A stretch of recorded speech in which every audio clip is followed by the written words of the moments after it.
জীবনের প্রতিটা দিন নবীর জীবনের কিছু মসনুন দোয়া রয়েছে, কিছু সুন্নত দোয়া নবী নিজে পড়েছেন। ওই দোয়াগুলোকে আমাদের একটু ব্যবহার করা লাগবে। কষ্ট এটাই, ওই দোয়াগুলো আমাদের মুখস্থ করতে একটু মেহনত দিতে হবে। কথা শুনতে পেলেন? একটু মেহনত দিতে হবে। হয় আরবিতে পারি আরবিতে, না হলে আরবি না পারি তো বাংলা উচ্চারণ। সকালবেলা ঘুম থেকে উঠেছি, আমার ধরুন দিনের শুরু, প্রিয় নবী বললেন তুমি উঠেই বলো আলহামদুলিল্লাহিল্লাযী আহইয়ানা বা'দা মা আমাতানা ওয়া ইলাইহিন নুশুর। তুমি বলো ওই আল্লাহর প্রশংসা যিনি আমাকে ঘুমন্তের মতো মৃত্যুর হাল থেকে আবার জীবন্ত অবস্থায় ফিরিয়ে দিয়েছেন। আর একটু জোরে বলে। সম্মানিত ভাইরা আমার, কোরআন বলেছে আল্লাহু ইয়াতাওয়াফাল আনফুসা হিনা মাউতিহা ওয়াল্লাতী লাম তামুত ফী মানামিহা।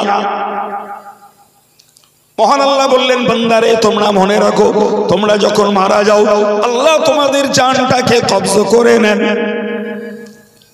আবার বললেন আল্লাতী লাম তামুত ফী মানামিহা, তোমরা যখন ঘুমিয়ে যাও তখন তোমার নিঃশ্বাস প্রশ্বাস চলে যদিও, কিন্তু তোমার রূহটাকে, তোমার দুটাকে ধর থেকে আল্লাহ পাক তার আয়াতে নিয়ে নেন। এবার যখন তোমাকে যদি ফিরিয়ে দেন তবে তুমি বেঁচে ওঠো, যদি ফিরিয়ে না দেন তো ওই ঘুমটাই মরণ ঘুম, ওই ঘুমটাই মরণ ঘুম। প্রিয় ভাইরা আমার, তাহলে নফসটাকে আল্লাহ পাক তার আয়াতে নিয়ে নেন আমাদের ঘুমের সময়। ফায়ুমসিকুল্লাতী কদা আলাইহা ওয়া ইউরসিলুল উখরা, কারোর নফসটাকে নিয়ে নেন, কারোর নফসটাকে কি বলেছি বলেন না, নিয়ে নেন আর ফেরত দেন না। কদা আলাইহা, ওর উপরই তার মৃত্যু হয়ে গেল। ওয়ুরসিলুল উখরা, আবার কারোর জন্য নফসটাকে আবার ছেড়ে দেন। তখনই বান্দা আবার স্বাভাবিকভাবে জাগ্রত হয়ে ওঠে। সুবহানাল্লাহ বলবেন না? কথাটাকে খুব স্পষ্ট মাথায় নেন। তাহলে আমরা যখন ঘুমাই আল্লাহ পাক আমাদের নফসটাকে তার আয়াত্তে নিয়ে নেন। যাদেরকে ফেরত দেন না তারা মৃত বলে ঘোষিত হয়ে যায়, আর যাদেরকে ফেরত দেন তারা আবার যথারীতি জাগরিত হয়ে দিনের ডিউটি আবার পালন করতে শুরু করে। সুবহানাল্লাহ। এই জন্য নবী বললেন তুমি ঘুম থেকে ওঠো, উঠেই বলো ওই আল্লাহর প্রশংসা যিনি আমাকে ঘুমের মতো মৃত্যু হাল থেকে জীবন্তের অবস্থায় ফিরিয়ে দিয়েছেন। সঙ্গে এটাকে স্বীকার করো ওয়া ইলাইহিন নুশুর, ওই আল্লাহর কাছে সবাইকে একদিন উঠতে হবে। এই জ্ঞানটাও এখানে রাসূল শিখিয়েছেন। তুমি তো একরকম মরেছিলে, কিতাবে এসেছে আন্নাউমু আখুল মাউত, ঘুম হলো মৃত্যুর ভাই। অন্য বর্ণনায় রয়েছে আন্নাউমু নিসফুল মাউত, ঘুম হলো মৃত্যুর অর্ধেক। ঘুম হলো মৃত্যুর অর্ধেক, তার সেন্স থাকে না। কথা বলে, নিঃশ্বাস চলছে কিন্তু তার সেন্স, কার গায়ে পা দিচ্ছে, না ঘুমের ঘরে চিল্লাচ্ছে, না ঘুমের ঘরে কিছু খাচ্ছে, কিচ্ছু বোঝেছে কিচ্ছু। এই জন্য কিতাবে এসেছে যে ঘুম হলো মৃত্যুর কতটা অর্ধেক। তো আমি আপনাকে বোঝাতে চাইছিলাম যে তুমি ঘুম থেকে উঠে ওই দোয়াটা বলো যে আমি ওই আল্লাহর প্রশংসা করছি যিনি আমাকে মৃত্যুর অবস্থা থেকে জীবন্তের অবস্থায় ফিরিয়ে দিয়েছেন। এবং এইরূপ ভাবেই যে মানুষগুলো মরে কবরে থাকবে ওদেরকেও জাগ্রত হয়ে আল্লাহর কাছে ওঠা লাগবে। কথা ঠিক না ভুল? আমার আল্লাহ কোরআন শরীফে বলেছেন কাযালিকা ইল্লাহুল মাউতা, এরূপ ভাবেই আল্লাহ পাক মুর্দাকে জিন্দা করবেন। ওয়া ইউরিকুম আয়াতিহি, তার কুদরতের নিদর্শন আল্লাহ দেখাবেন। সুবহানাল্লাহ। তোদেরকে তুমি ভেবো না যে আমি আমার ইচ্ছা মতন ঘুমোই আর ইচ্ছা মতন উঠি। কথা বুঝতে পারছেন না? কত লোকে বলে হুজুর একটু দোয়া করেন দিন, ফজরে ঘুম ভাঙে না। হ্যাঁ সত্যি, ফজরে ঘুম ভাঙে না, একটু দোয়া করে। ভাই কারোর ঘুম ভাঙে এলসেবি করে ওঠে না, নিশ্চিত সে দোষী। কিন্তু একচুয়াল কারোর ঘুম ভাঙে না, ক্লান্ত শ্রান্ত দেহ, অলসতা, শারীরিক দুর্বলতা, নানা কারণে ঘুম গাঢ় হয়, লোকটার ঘুমই ভাঙে না। আছে না নাই? জি, ওর জন্য উত্তম হলো আল্লাহর কাছে সাহায্য চাও। আল্লাহ আমি তোমার নামাজ পড়বো, তুমি আমায় জাগরিত করে দিও। কথা বুঝতে পারছি? তোমার নামাজ আমি আদায় করব, সুতরাং আমার নফসটাকে আমার কাছে টাইমলি আল্লাহ ফিরিয়ে দেবেন। সুবহানাল্লাহ। সম্মানিত ভাইরা আমার, আমি আপনাকে একটা বলেছি, এর পরের কথাই বলছি। ধরুন আমি ঘুম থেকে উঠেছি, বাথরুমে যাব, আমাকে খেয়াল করতে হবে বাথরুমে ঢোকার সময় আমাকে বাম পাটা আগে দেওয়া লাগবে, ওটা আমার নবীর সুন্নাত। বাম পাটা যখন রাখবো তখন বলবো আল্লাহুম্মা ইন্নী আউযু বিকা মিনাল খুবসি ওয়াল খাবাইস। ও আল্লাহ, জিন শয়তান আর মানব শয়তান, সকল শয়তানের কুমন্ত্রণা থেকে আমি তোমার কাছে পানাহ চাইছি। জি, বাথরুম হলো নারী পুরুষের উলঙ্গ হওয়ার একটা জায়গা, আর পুরুষদের তুলনায় নারীদের উলঙ্গ হালাত দেখতে ইবলিস খুব ভালোবাসে।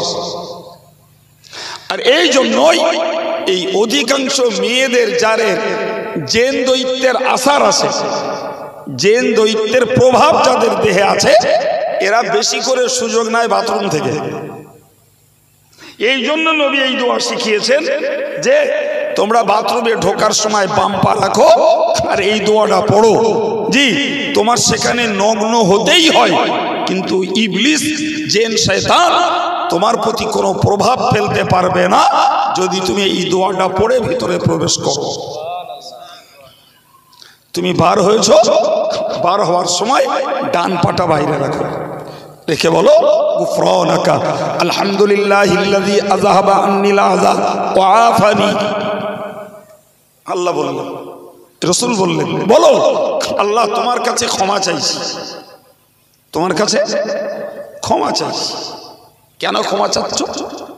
ভাই মনের ভিতরে নিয়ত এটাই, আল্লাহ খেয়েছিলাম ভালো ভালো পবিত্র খাদ্য, সুস্বাদু খাদ্য খেয়েছিলাম, অনেক টেস্টি খাবার, অনেক ভিটামিন প্রোটিন খেয়েছিলাম, কিন্তু আমার ভিতরটায় ঢোকার পরে সেই খাদ্যগুলো নাপাকে পরিণত হয়েছে। সেই খাবারগুলোই যখন মলে পরিণত হয়েছে তখন সেটা দুর্গন্ধ হয়েছে, ওটা পেশাবে পরিণত হয়েছে, নাপাক হয়েছে, দুর্গন্ধ হয়েছে। আল্লাহ ভালো টেস্টি এবং খুব মানমূল্যের খাবার খাওয়ার পরেও আমার ভিতরটাতে সেটা নাপাক এবং দুর্গন্ধে পরিণত হয়েছে। আল্লাহ এর জন্য আমি তোমার কাছে ক্ষমা চাচ্ছি। কথা কিছু বোঝা যাচ্ছে? পরে বলো, পরে বলো আলহামদুলিল্লাহ, ওই আল্লাহর প্রশংসা, আল্লাযী আযহাবা আন্নিল আযা, যিনি আমার থেকে দূর করে দিয়েছেন পেশাব এবং পায়খানার কষ্টকে। সুবহানাল্লাহ বলেন। পেশাব পায়খানা বেগ লাগলে কষ্ট আছে না নাই? হ্যাঁ, একটু কষ্ট না। পেশাব পায়খানার যদি বিশেষত পায়খানার বেগ লাগে, ওকে আপনি যত সুস্বাদু খাবার খেতে দেন ওর কাছে খাবারের তুলনায় তখন বাথরুম করার মজা বেশি। পেশাব পায়খানার বেগ থাকলে মাথার যন্ত্রণা শুরু হয়ে যায়, হ্যাঁ না বলে? এই জন্য রাসূল শিখিয়েছেন তুমি বাথরুমে যখন বার হচ্ছ তখন বলো ওই আল্লাহর প্রশংসা যিনি আমাকে এই পেশাব পায়খানার কষ্টটাকে দূর করে দিয়েছেন। কে দূর করে দিয়েছেন? জোরে বলুন কে? যদি বলেন আমার বেগ এসেছে, আমি গেছি, কাজ মিটে গেছে, অত তেলের কল না বাপ। একবার হসপিটালে গিয়ে দেখো কত লোকে পায়খানা হয় না, পেশাব হয় না, কাটা কবুতরের মতন ছটফট করছে, যন্ত্রণায় কাতরাচ্ছে। ডাক্তার কত রকমের প্রক্রিয়াতে তাদেরকে পেশাব পায়খানা করাচ্ছে। আর আমাদের তো আজীবনকাল গেলাম পেশাব হয়ে গেল, পায়খানা হয়ে গেল, আরামসে গটমট করে বাইরে বেরিয়ে পড়লাম। একবারও ভাবিনি আর একবারও আল্লাহর প্রশংসা করিনি যে আল্লাহ তুমি তুমি আমাকে এই পেশাব পায়খানার কষ্ট থেকে আরাম দিয়েছো, আল্লাহ আমার কষ্টটাকে দূর করে দিয়েছো, স্বস্তি দিয়েছো, তাই তোমার গুণ গাচ্ছি আলহামদুলিল্লাহ। বলার দরকার আছে না নাই?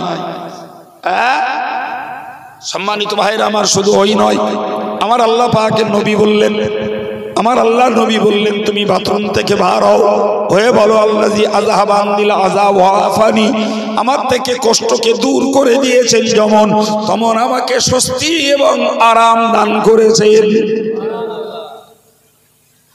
বলেন না নবীর কথা সত্যি নাকি?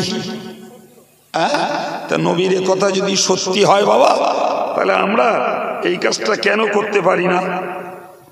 কেন করতে পারবো না? কেন করা যাবে না?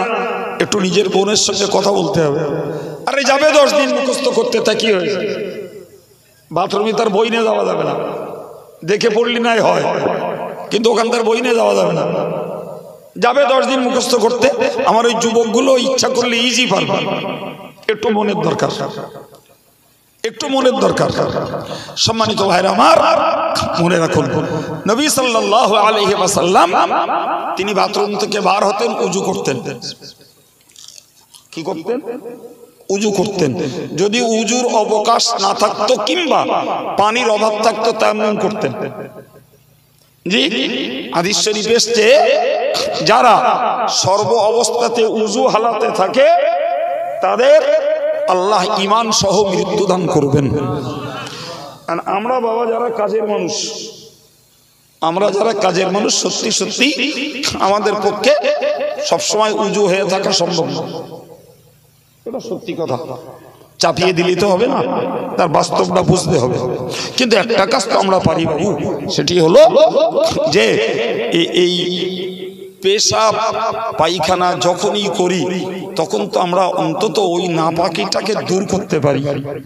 আমরা পায়খানাটাকে পানি দিয়ে পরিষ্কার করলেও আমাদের ঘরের অনেকে রয়েছে যারা পেশাব করে ওটা থেকে পবিত্র থাকার চেষ্টা করে না। হয়তো একটু গায়ে লেগে গেল, হয়তো প্যান্টে লেগে গেল, পরনের লুঙ্গিতে একটু লেগে থাকলো, এই কাজটা করা যাবে না। নামাজ না পড়া এক পাপ, আর পেশাবের কাতরা, পেশাবের ফোঁটা গায়ে লাগিয়ে রাখা আর এক পাপ। দুটো এক না বাবা। সুতরাং নামাজি মানুষ যারা, তারা শুধু পেশাবটাকে ধোবে, আর যারা নামাজ পড়েন না তাদের পেশাব গায়ে লাগিয়ে রাখলে দোষ হবে না। এই ভুল বিশ্বাসটাকে কাটিয়ে উঠতে হবে। এটা ভুল বিশ্বাস। নামাজ না পড়া এক পাপ, পেশাব গায়ে লাগিয়ে রাখা আর এক পাপ। জি, নবী বলেছেন ইস্তানজিহু আনিল বাউল, তোমরা পেশাবের ছিটা থেকে, পেশাব থেকে, পেশাবের ফোঁটা থেকে পাক থাকো। ফাইন্না আম্মাতা আযাবিল কবরি মিনহু, অধিকাংশ মানুষের কবরের আযাব হবে পেশাবের ফোঁটা থেকে না বাঁচার জন্য।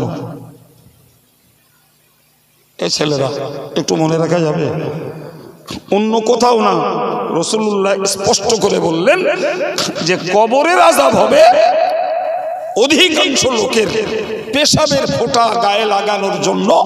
উল্টো দিকে বলা যায় পেশাবের ফোঁটা থেকে পবিত্র না থাকার জন্য। ভাই, যাদের বয়স হয় তাদের বিপদ বেড়ে যায়। বয়স যাদের হয় জি, তাদের এক চান্সে পেশাব নিষ্কাশ হয় না। এটা বাস্তব। জি, থেকে থেকে থেকে থেকে আসা, হয়তো 2 মিনিট 3 মিনিট 4 মিনিট 5 মিনিট বসে থেকে পেশাব করে পানি দিয়ে ধৌত করে উঠে এলো, তখন মনে হচ্ছে যে পেশাবের ফোঁটা এখনো আসছে। এই জাতীয় সমস্যা বয়স্ক মানুষদের হয়, জোয়ানগুলোর এই জাতীয় সমস্যা হয় না। জি, এই জন্যই বয়স্ক মানুষদের প্রয়োজনে তাকে কুলুক নিয়ে হাঁটাচলা করতে হয়, গলা খাঁকরান দিতে হয়, যাতে পেশাবের ফোঁটার কোনো অস্বস্তা, কোনো সন্দেহ মনের মধ্যে না থাকে।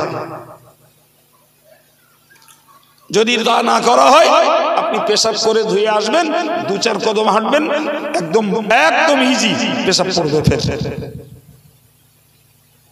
অতএব পেশাব থেকে পবিত্র হওয়ার জন্য তোমাকে ধুয়ে বাইরে বার হওয়ার আগেই ওই 2-4 কদম হাঁটাটার আমল করতে হবে। তাহলে পেশাব থেকে তুমি নিশ্চিন্ত হয়ে যাবে যে আপাতত এবারের মতো আমার পেশাবের ফোঁটা বেরিয়ে আমার গায়ে বা কাপড়ে লাগার আর ভয়টা নাই। ছেলেরা আমল করতে হবে। কেন?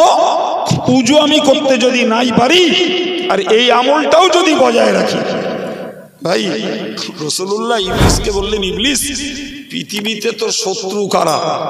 তো 15 দল লোককে ইবলিস শত্রু রূপে চিহ্নিত করেছে বাবু। তার মধ্যে একটা দলকে বলেছে আদাইনু আলা তাহার। বললে হুজুর যারা এই সর্বদা পবিত্র অবস্থায় থাকে এরা আমার খুব শত্রু। বলে কেন রা? বললে হুজুর ওই পবিত্র অবস্থায় থাকলে আমি ওদের কাছে ঘেঁষতেও পারি না আর ওদের দিয়ে নরমালে পাপও করাতে পারি না। সুবহানাল্লাহ বলেন। আর যারা যত অপবিত্র অবস্থায় থাকে তাদেরকে ওয়াসওয়াসা দিয়ে দাগা দিয়ে ইবলিস তত পরিমাণ পাপের সঙ্গে জড়িত করে। কিছু বোঝাতে পারছি বাবা? যাই হোক, তো আমরা যদি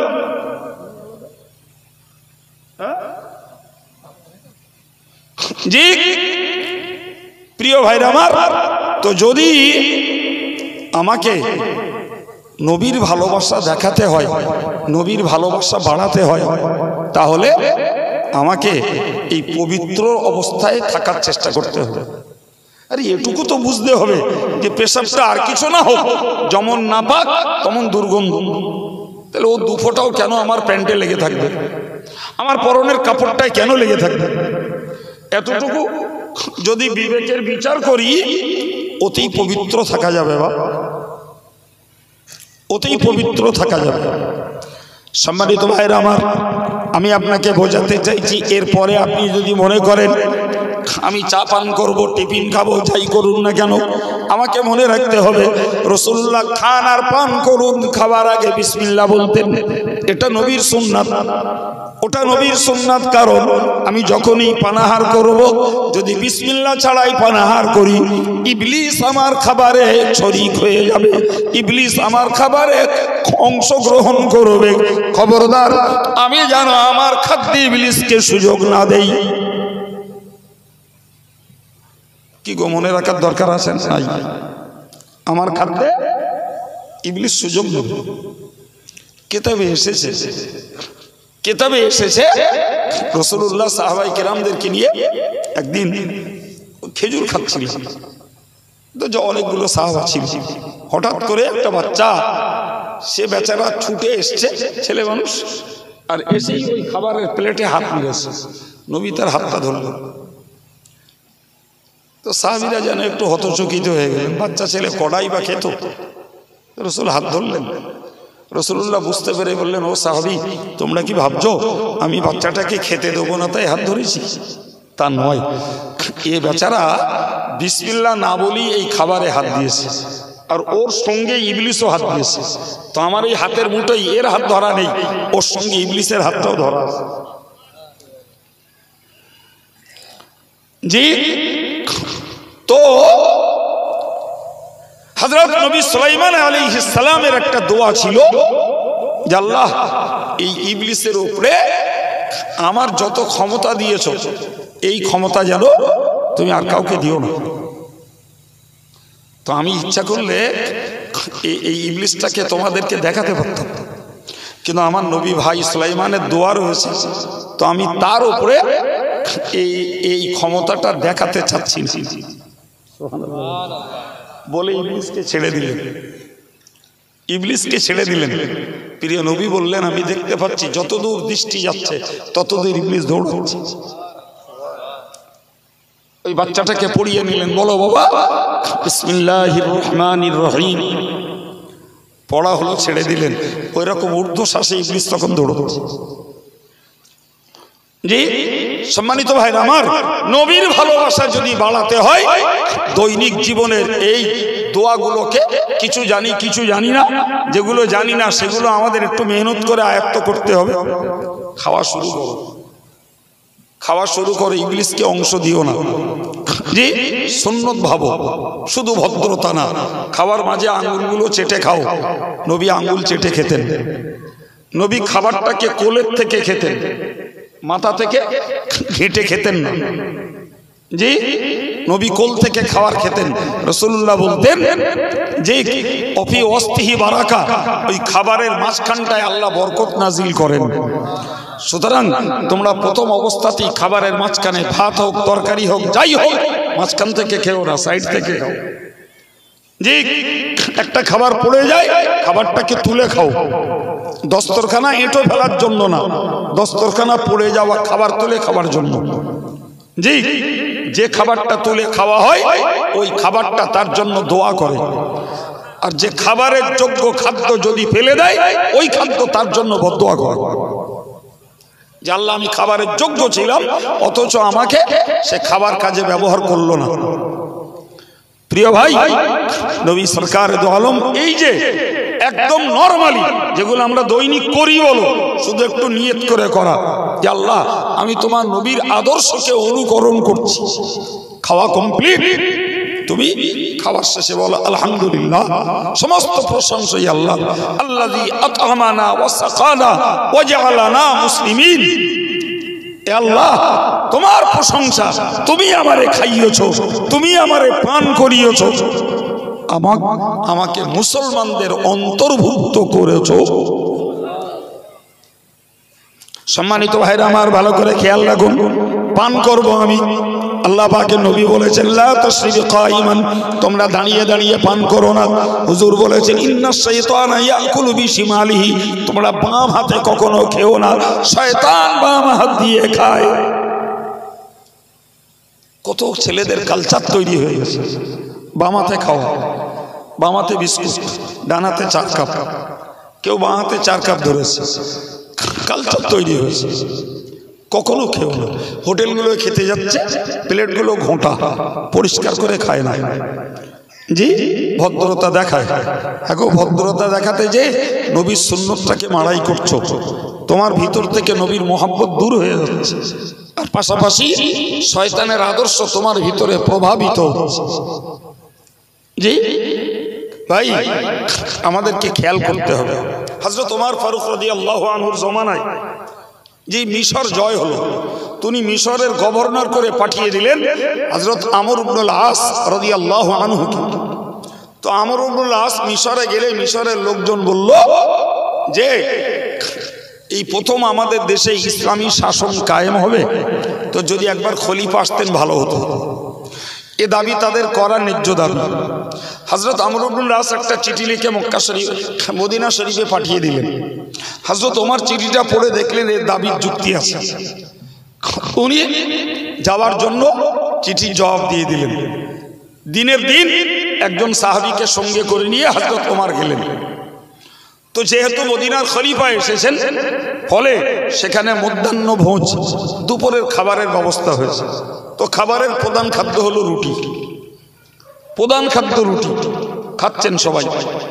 হঠাৎ করে দেখা গেল একজনের ইনদা কুল্লি সালাত, হুজুর বলেছেন যে যদি আমার উম্মতের জন্য কঠিন না মনে করতাম তাহলে প্রত্যেকটা নামাজের আগে আমি মিসওয়াক করা বাধ্যতামূলক করে দিতাম।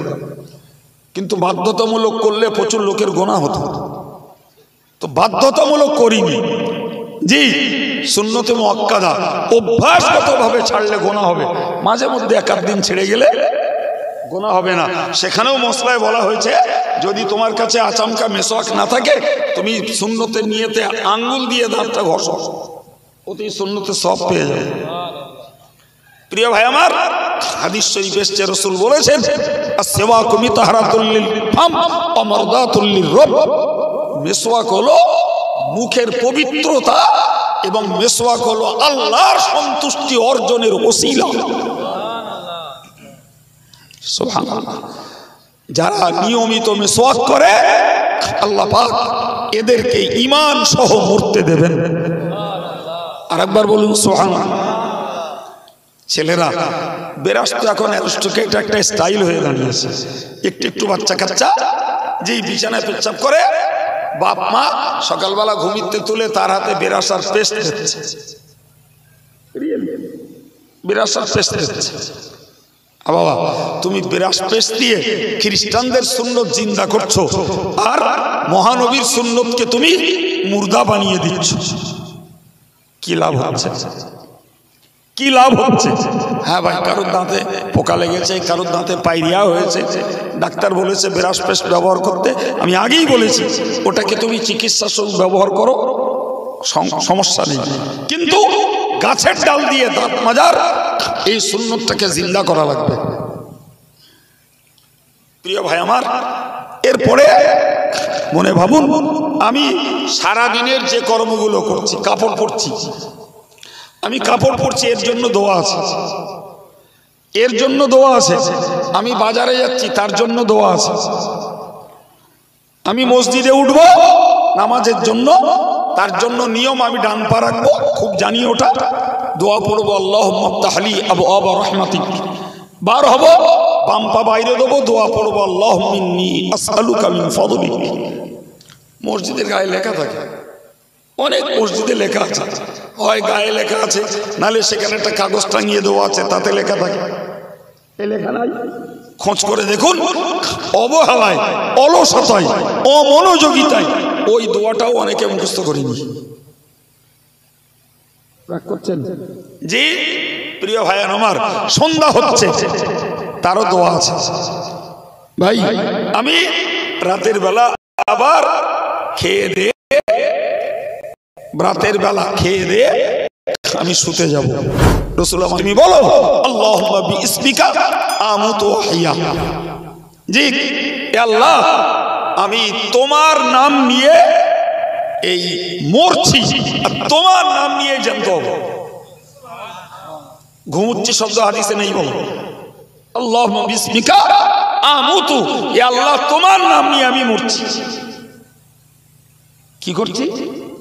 মরছি। আল্লাহু আকবার। জি রাসূল কিন্তু বলেননি আল্লাহুম্মা বিসমিকা আনুমু ওয়া আহইয়া, এ আল্লাহ তোমার নাম নিয়ে ঘুমুচ্ছি আর তোমার নাম নিয়ে উঠবো, বলতে পারা যায় না। জি তোমার নাম নিয়ে আস্তাই কিছু জাগবো, এরম শব্দ হাদিসে নেই।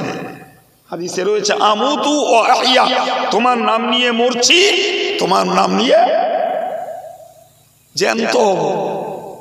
শুধু উঠবো না, উঠবো বলা নেই হাদিসে, উঠবো আরবি আলাদা, জাগ্রত হওয়া আরবি আলাদা।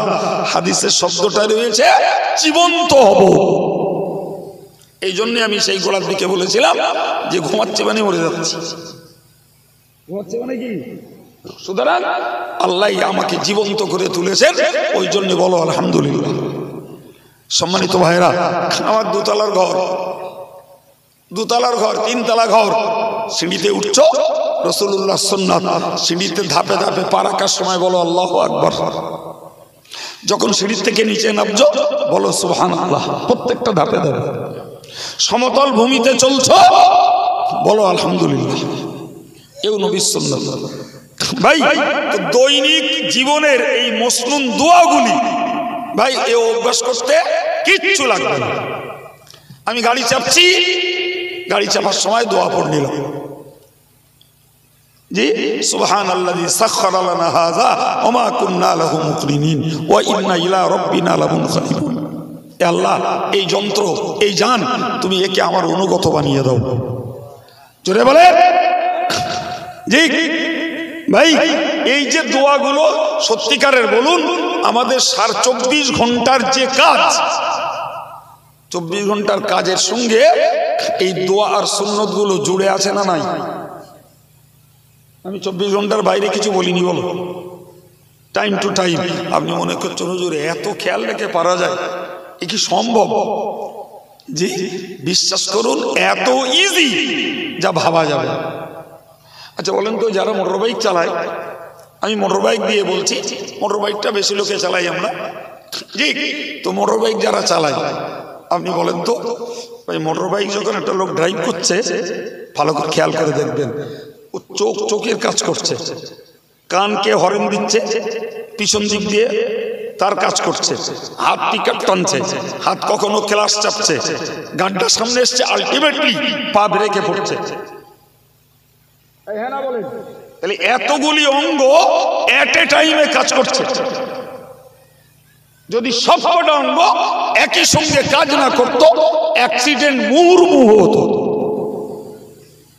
মিনিটে মিনিটে রাস্তায় অ্যাক্সিডেন্ট হতো। কিন্তু আল্লাহর খেলা, জি, চোখ কাজ করছে, ব্রেন কাজ করছে, কান কাজ করছে, হাত কাজ করছে, পা কাজ করছে, ওই অবস্থায় পিছনের লোকটার সঙ্গে গল্পও করে যাচ্ছে। কতটা কষ্ট হচ্ছে বলেন বলেন বলেন? কোনো কষ্ট নেই। সুতরাং আমি এই যে এতক্ষণ ধরে আপনার পিছনে নবীর মোহাম্মত বাড়ানোর জন্য দৈনিক জীবনে আমাদের চলমান কাজে সুন্নতগুলো খেয়াল করে আর দোয়াগুলো একটু মেহনত করে মুখস্থ করে যদি আমরা ব্যবহার করি, বিশ্বাস করুন অল্প 2-4 দিনের মধ্যে এমন অভ্যাস হয়ে যাবে যে অটোমেটিক্যালি চলবে। আপনাকে আর আলাদা করে ওর পিছনে ব্রেন দিতে হবে না, শুধু দরকার একটা অভ্যাস। আর ওই অভ্যাসটা করতে 2-4 দিন, 1 সপ্তাহ সময় যাবে। তো গোটা জীবন ব্যাপী আমি নবীর মোহাম্মত দেখাবো, একটু তার পিছনে মেহনত দেবো না? জি সম্মানিত ভাইরা আমার, আমি আজকের এই আলোচনা শুরু থেকে করছি। জানেন তো আমার জ্ঞান গম্য কম, আমি সব জায়গায় বলি যে খামসা কাটা ওয়াজ আমার দ্বারা হয় না। যেদিন যেটা আল্লাহ মনে জোগায় সেইটাই বলি। তাই বলে এক কথা বারবার বলেছি? হ্যাঁ না বলে? তা বলিনি। বলো আজকের কি মনে হয়েছে শুরু করেছিলাম? জি, আল্লাহর ভালোবাসি বলেই কষ্ট করে এই মজলিসে বসেছি, ঠান্ডা না। জি, আল্লাহর ভালোবাসা বলি ফজর বেলায় ঠান্ডায় কাঁপতে কাঁপতে উঠে উজু করে নামাজ পড়ে, এই দিয়ে শুরু করেছিল। যে যেটা আমাদের যথেষ্ট প্রয়োজন। আল্লাহর ভালোবাসা হলে আল্লাহর প্রিয় ভাজন হওয়া যাবে, গুনাহ মাফ করবেন এবং আল্লাহ পাক নাজাত দান করবেন।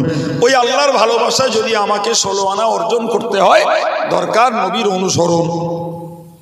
বলেছিলাম না বাবা? নবীর অনুসরণ। আর নবীর অনুসরণের ভিতর দিয়ে নবীর মোহাম্মত।